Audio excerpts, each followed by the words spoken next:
let's talk about emotional intelligence and why it matters.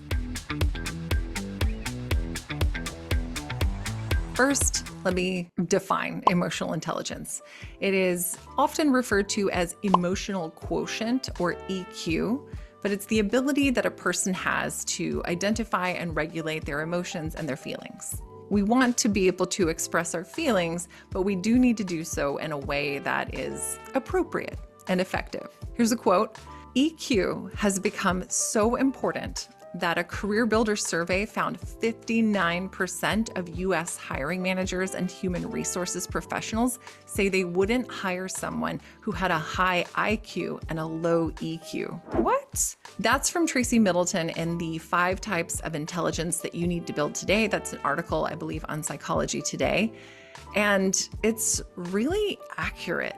Let's think about this. Have you ever worked with someone who made you uncomfortable? Have you had a coworker or a classmate or a teammate on a project, or even a friend or family member who lost their temper really quickly? What about someone who didn't take feedback well, who you really had a hard time communicating with, especially if you needed them to do something a little different?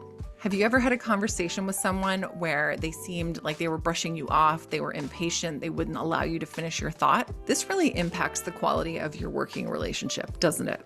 Those kinds of qualities in general can make someone really difficult to work with. Many hiring managers have indicated to me in our conversations that high emotional intelligence is a requirement for a job. We all want to work with people and coworkers that are easy to get along with, and we want to be people and coworkers who are easy to get along with. We need to be able to communicate well and navigate difficult situations effectively. And that's how we can use emotional intelligence to advance our career. Emotional intelligence is composed of the following 4 traits. One is self-awareness. Self-awareness is the ability to accurately perceive your feelings and emotions in the moment and understand your tendencies across situations.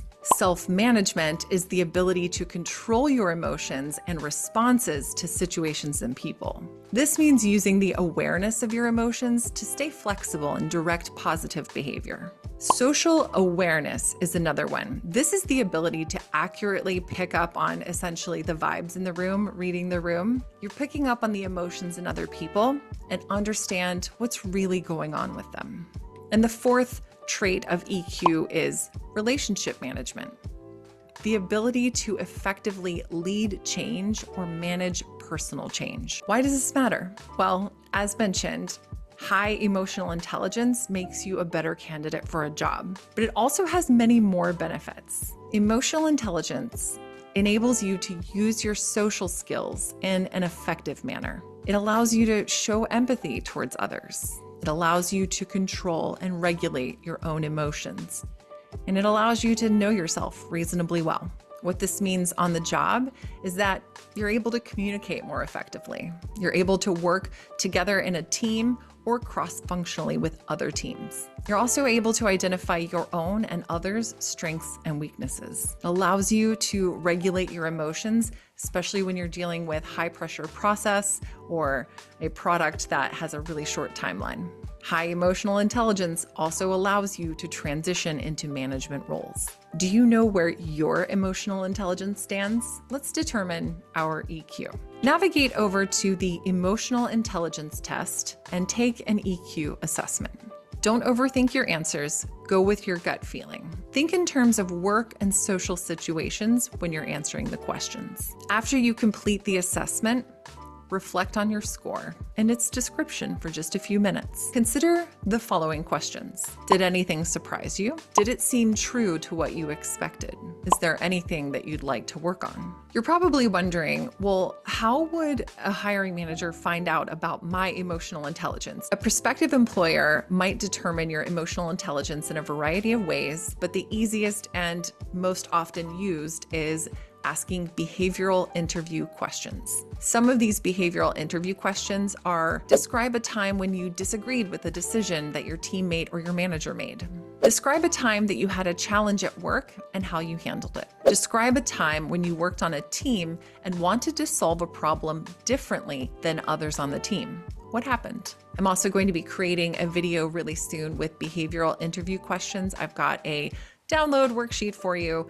I will link to that as soon as that video goes live, but expect that soon. These questions are designed to allow employers to identify how you behave in challenging situations and how you solve problems. Specific examples that you provide in your answers don't matter anywhere near as much as the action steps that you took and how you arrived at the end result. What are some emotional intelligence skills that you can work on? I'm so glad you asked. Here are some basic skills that you can start to practice to increase your emotional intelligence. Practice active listening.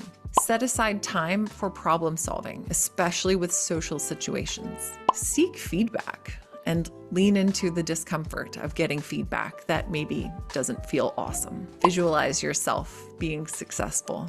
You can greet people by name and start to communicate more effectively. Use all your words and say what you mean. Be open and curious. Ask questions that dive deeper before having an answer to something that someone says. You can start to build trust and relationships with people. You can provide direct and constructive feedback. We got to get good at that. And we can also tackle difficult conversations. One final takeaway: having a high emotional intelligence can actually help you make more money in your career. If that's not worth it, I don't know what is. All right, thanks so much for joining me for this video. Please leave a comment below and let me know what you took away from this, and I will see you next time. If no one has told you yet today, I love you, I'm proud of you, and I cannot wait to celebrate your success.